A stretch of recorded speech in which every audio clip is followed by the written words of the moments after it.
السلام عليكم ورحمة الله وبركاته.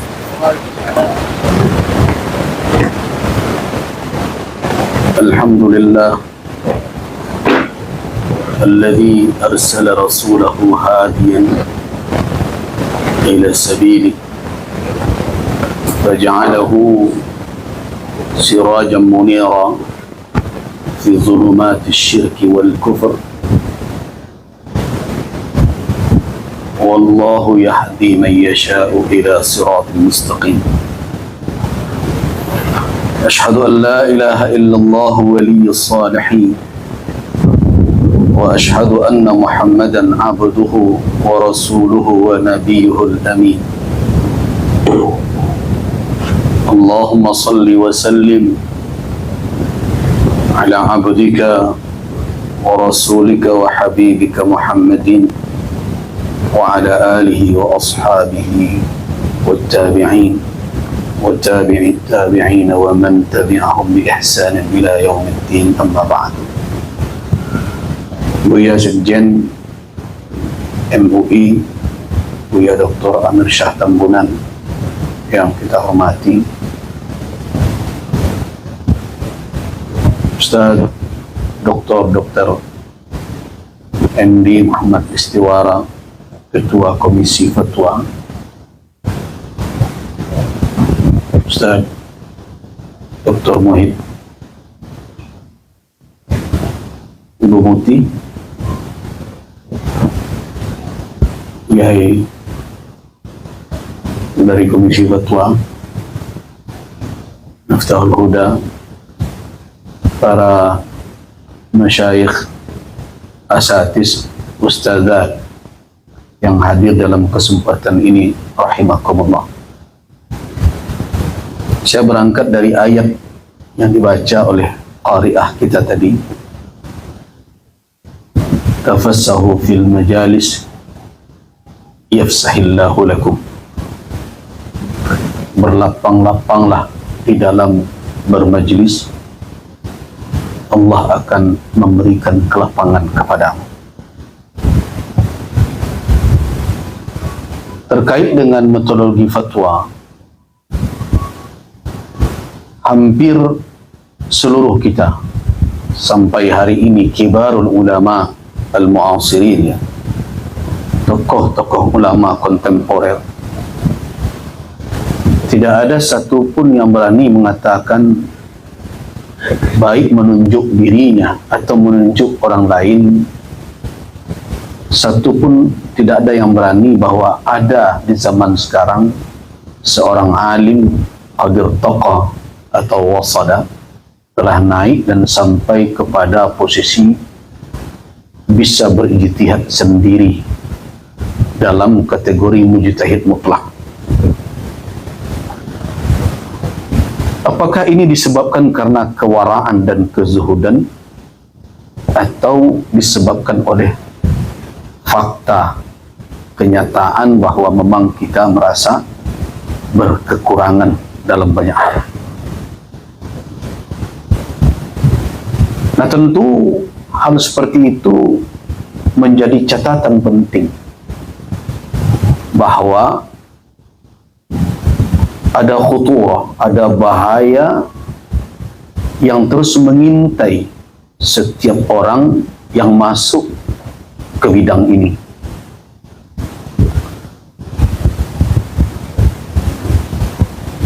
Di samping ayat-ayat Al-Quranul Karim dan hadis-hadis Nabi Sallallahu Alaihi Wasallam yang telah ma'ruf di kalangan para ustaz, asatis dan masyayikh, seperti di dalam surat An-Nahl ayat 116 itu, وَلَا تَقُولُ لِمَا تَصِفُ أَلْسِنَتُكُمُ الْكَذِبَ هَذَا حَلَالٌ وَهَذَا حَرَامٌ لِتَفْتَرُوا عَلَى اللَّهِ الْكَذِبَ إِنَّ الَّذِينَ يَفْتَرُونَ عَلَى اللَّهِ الْكَذِبَ لَا يُفْلِحُونَ. Di sini ada dua kebohongan berganda. Kalau saya katakan ada dua kebohongan atau kebohongan berganda yang bisa mengincar di dalam penetapan fatwa. Yang pertama adalah al-kadhib fi wasf syai', kedustaan di dalam mendeskripsikan sesuatu. Ini resikonya berat,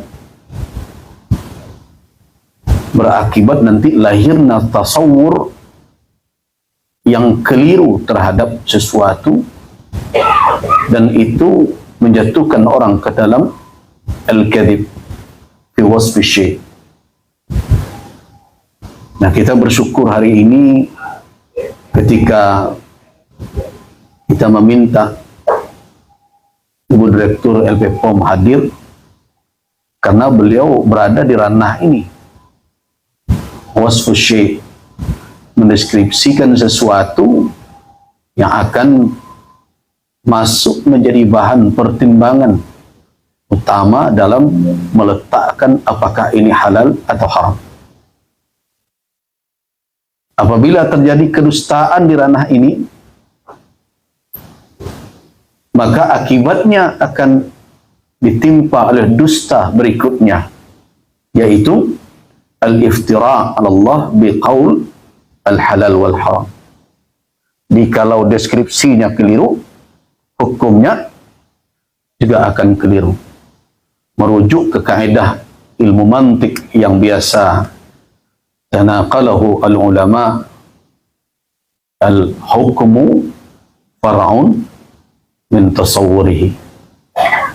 Al-hukmu ala syai', meletakkan hukum atas sesuatu, far'un, merupakan cabang dari deskripsi. Nah, ini berarti ada ranah-ranah yang perlu untuk diwaspadai. Kalau kita lihat lagi hadis Nabi SAW, hadis yang diriwayatkan oleh Al-Imam Abu Dawud, man uftiya bi ghairi ilmin kana ismuhu ala man aftah. Siapa yang diberi fatwa tentang sesuatu tanpa ilmu, maka dosa fatwa yang keliru itu ditanggung oleh orang yang memfatwakannya.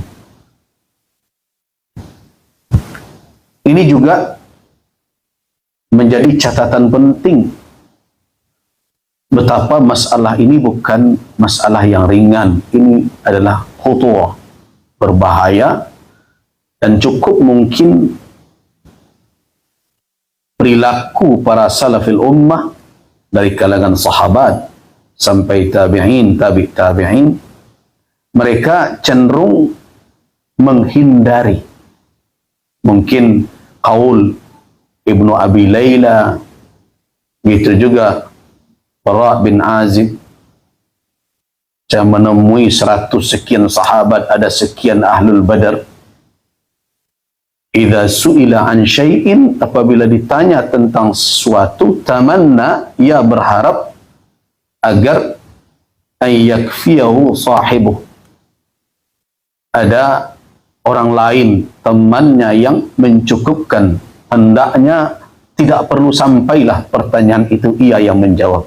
Ini menunjukkan bahwa para ulama sahabat, ulama tabi'in, kalau bisa menghindar dari kedudukan menjadi mufti, pemberi fatwa, mereka berusaha menghindar. Padahal kita tahu betul bagaimana keilmuan para salaf tersebut. Nah, karena itu kita sekarang bukan hanya di majelis ulama saja. Siapa saja yang diberikan kedudukan di hadapan umat untuk menjawab berbagai pertanyaan, untuk memberikan penjelasan atas berbagai keraguan, sebenarnya sedang didudukkan pada posisi yang sangat beresiko. Jadi tidak mengherankan bahwa posisi ini banyak dihindari oleh para ulama. Tetapi kita sekarang ini, apakah karena kekurangan ilmu atau keberanian yang overdosis, malah kita tempatkan diri kita dalam posisi yang berat, yang sangat menyedihkan. Banyak sekali pertanyaan itu yang asal jawab di tengah-tengah masyarakat, sehingga di dalam satu majlis saja, kalau majlis ulama melahirkan fatwa melalui mekanisme, ada SOP-nya, sidang komisi dan seterusnya, ada di dalam ceramah itu 10 fatwa keluar. Coba bayangkan itu. Dan tidak ada pertanyaan yang tidak terjawab.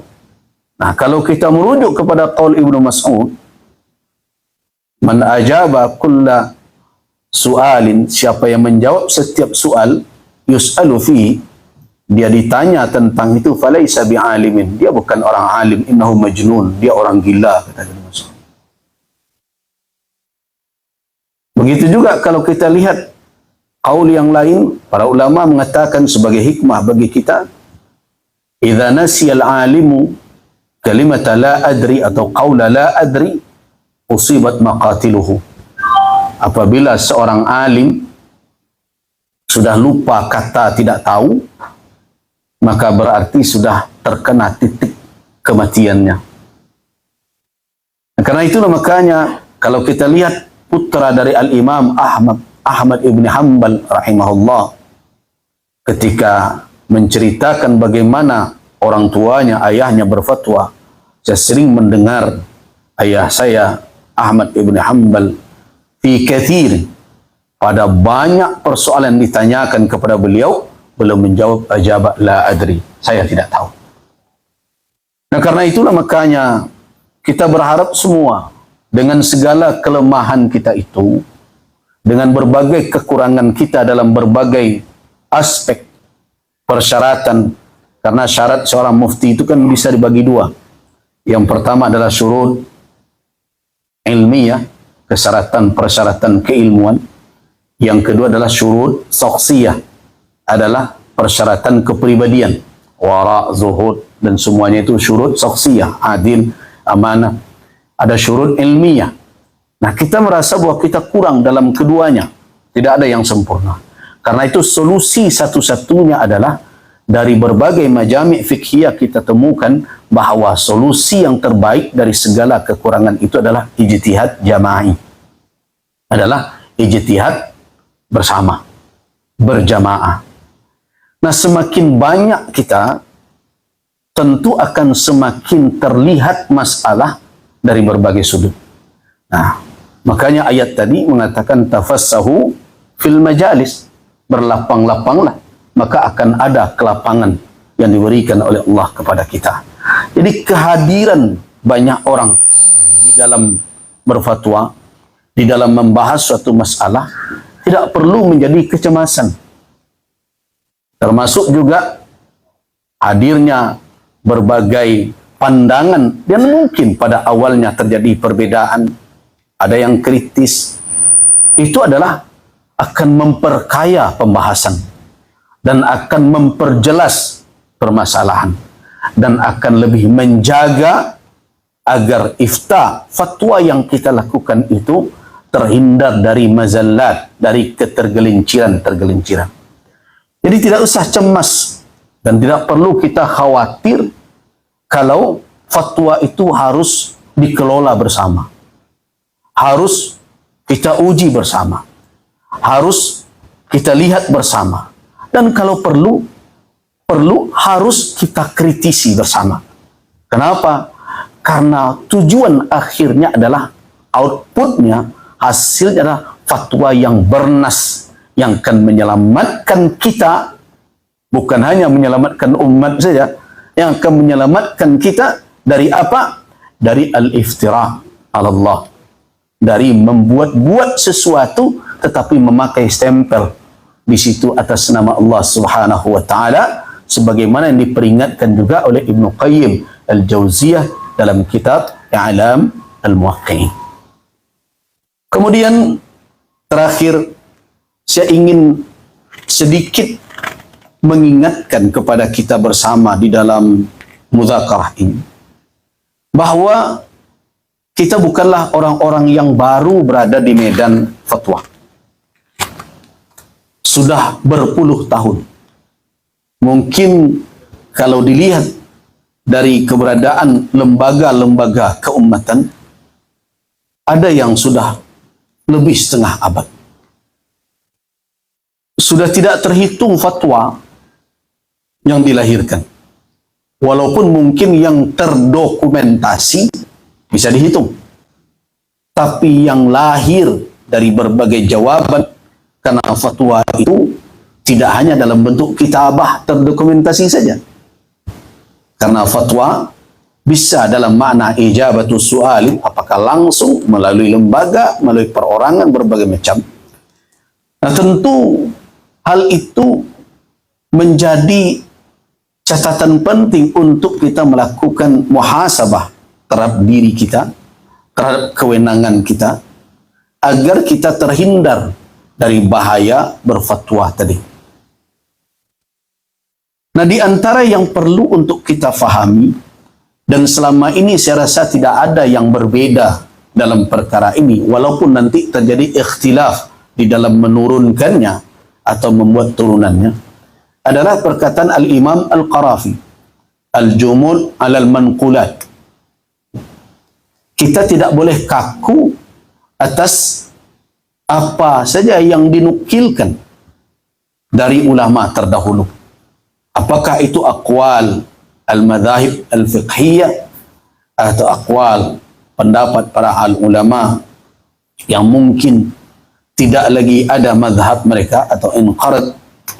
Tapi semua itu kalau kita terpaku dengan kekakuan, itu namanya adalah, kata Imam Al-Qarafi, dalal, kesesatan.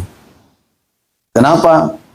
Karena an-nusus, nas-nas yang terbatas dengan wafatnya Rasul sallallahu alaihi wasallam, Al-Quran tidak lagi turun, wahyu qad inqata, hadis tidak lagi keluar karena Nabi telah tiada, tetapi al-waqa'i wal hawadis, peristiwa dan berbagai kejadian la tantahi, tidak akan berakhir sampai ketentuan Allah Subhanahu wa taala berlaku di muka bumi ini. Nah, dengan demikian berarti tidak mungkin satu zaman khulu, kosong dari orang yang akan menjawab persoalan umat. Tidak mungkin. Kalau seandainya kita berpijak kepada sebagian dahulu, ada ulama mengatakan telah kosongnya mujtahid, maka tentu agama tidak lagi menjadi jawaban sampai hari kiamat tiba. Nah, kita sepakat. Tetapi karakteristik dari berbagai peristiwa yang lahir di zaman kontemporer membutuhkan analisa yang tidak sederhana. Nah, disinilah perlu kita bermudzakarah hari ini. Apa manhaj yang akan kita pakai di dalam menjawab berbagai persoalan-persoalan kontemporer yang akan kita hadapi, yang dihadapi oleh berbagai lembaga di tengah kehidupan masyarakat. Apabila manhaj ini tidak kita rumuskan dan hanya hadir di dalam fikiran masing-masing kita ketika kita berijtima, ketika kita melakukan rapat komisi, ini akan beresiko. Resikonya apa? Resikonya adalah antara satu fatwa dengan fatwa lainnya tidak berada dalam manhaj yang sama. Maka dia akan melahirkan hukum mutadharib yang saling timpang tindih. Dan yang ada lagi resiko adalah, misalnya kita akan membangun suatu hukum di atas kesimpulan yang belum pula disepakati, tapi baru kesimpulan perorangan. Misalnya saya berfatwa, kemudian lahirlah kata ketua MUI bidang fatwa metodologi, itu MUI-nya terbawa. Tetapi kesimpulan hukum itu tidak dibangun di atas muqaddimah yang telah disepakati oleh Majelis Ulama. Itu baru ada dalam muqaddimah yang disimpulkan oleh seorang Gus Rizal saja. Ini kan berisiko. Ujungnya atau outputnya sudah dilekatkan ke lembaga, tetapi pondasi untuk membangun output itu belum pernah dibicarakan di dalam lembaga. Ya, kita ambil contoh terkait misalnya tentang menetapkan apakah menentukan awal bulan Qamariyah itu hak dari pemerintah. Kemudian saya akan katakan, oh iya, itu hak ulil amri. Kemudian kita telusuri di dalam berbagai produk fatwa kita, apakah sudah pernah ada suatu kesepakatan untuk meletakkan pemimpin pemerintah di negeri ini dalam posisi ulil amri yang memiliki salahiyatun kamilah, memiliki kepantasan yang cukup untuk sadara minhu, berbagai seluruh keputusannya kita akan mengatakan sami'na wa ata'na. Nah, tentu bukan tidak boleh, boleh saja hal seperti itu, tetapi itu belum menjadi keputusan. Ini maknanya muqaddimahnya belum disepakati, tapi furu'nya kita minta orang menyepakatinya. Nah, disinilah ada perlunya metodologi. Perlunya ada langkah-langkah yang kita sepakati. Nah, selama yang saya pantau selama ini, setidaknya dari 6 langkah di dalam meletakkan fatwa atau 6 khatawat dalam meletakkan fatwa yang disebut manhajul istinbat fi fiqh an-nawazil, mulai dari tasawur, itu yang pertama, kemudian melangkah kepada takyif, at-takyif al-fiqhi yang kedua, yang ketiga adalah jam'ul adillah, menghimpun dalil-dalil al-muta'alliqah bil mas'alah wal qadiyah. Kemudian berikutnya ar-ruju' ila usul al-istinbat, kembali kepada usul al-istinbat karena ini juga belum dirumuskan. Kemudian berikutnya mura'atul maqasid asy-syar'iyyah wal ma'alat, ijtihad kullinya, dan kemudian baru yang terakhir isdarul hukum, melahirkan hukum. Dari 6 langkah itu, kita kalau tidak kita rumuskan metodologinya, bagaimana harus kita penuhi tuntutan tersebut, akan lahirlah at-tasarru', ketergesa-gesaan, akan lahirlah fatwa-fatwa yang kadang dari satu sisi ada kekurangan-kekurangan. Nah, karena itu kita butuh kebersamaan itu. Nah, itulah yang menjadi harapan dari Komisi Fatwa Metodologi. Bukan berarti komisi ini cukup dengan orang-orang yang ada di dalamnya, tetapi komisi ini mudah-mudahan menjadi jembatan untuk kita bersama dari berbagai ormas. Ada dari Nahdlatul Ulama, ada dari Muhammadiyah, ada dari Persis, dan akan kita dengar seluruh ormas, walaupun untuk hari ini apa ini mungkin baru 4 ya, 4, tapi semuanya akan kita dengar bagaimana metodologi yang dipakai di dalam melahirkan fatwa itu. Nah, mudah-mudahan dengan itu ada 2 hal yang hendak kita wujudkan. Jadi jangan bayangkan akan ada ittifaqiyat kamilah, itu tidak mungkin. Jadi jangan ada yang membayangkan bahwa metodologi fatwa akan menyatukan, tidak mungkin. Kenapa? Karena ikhtilaf itu waqi'. Saya tidak merujuk kepada makulah ikhtilafu ummati rahmah, karena para ahli hadis sudah menjelaskan bahwa itu bukanlah hadis yang bisa dijadikan rujukan. Bahkan tidak sedikit para ulama mengatakan bahwa hadis tersebut jatuh ke peringkat maudhu'. Tapi yang ingin saya katakan, ikhtilaful ummah waqi'. Perbedaan pendapat di tengah umat itu realita yang tidak bisa dipungkiri. Itu adalah sunnatullah. Tetapi jangan dikatakan bahwa ikhtilaf itu semuanya membawa rahmat. Bahkan tidak sedikit ikhtilaf itu membawa masalah. Karena itulah makanya Ibnu Mas'ud radhiyallahu an tidak mau memperpanjang perbedaan pendapat dia tentang menyempurnakan salat dan mengqasar salat ketika di Mina.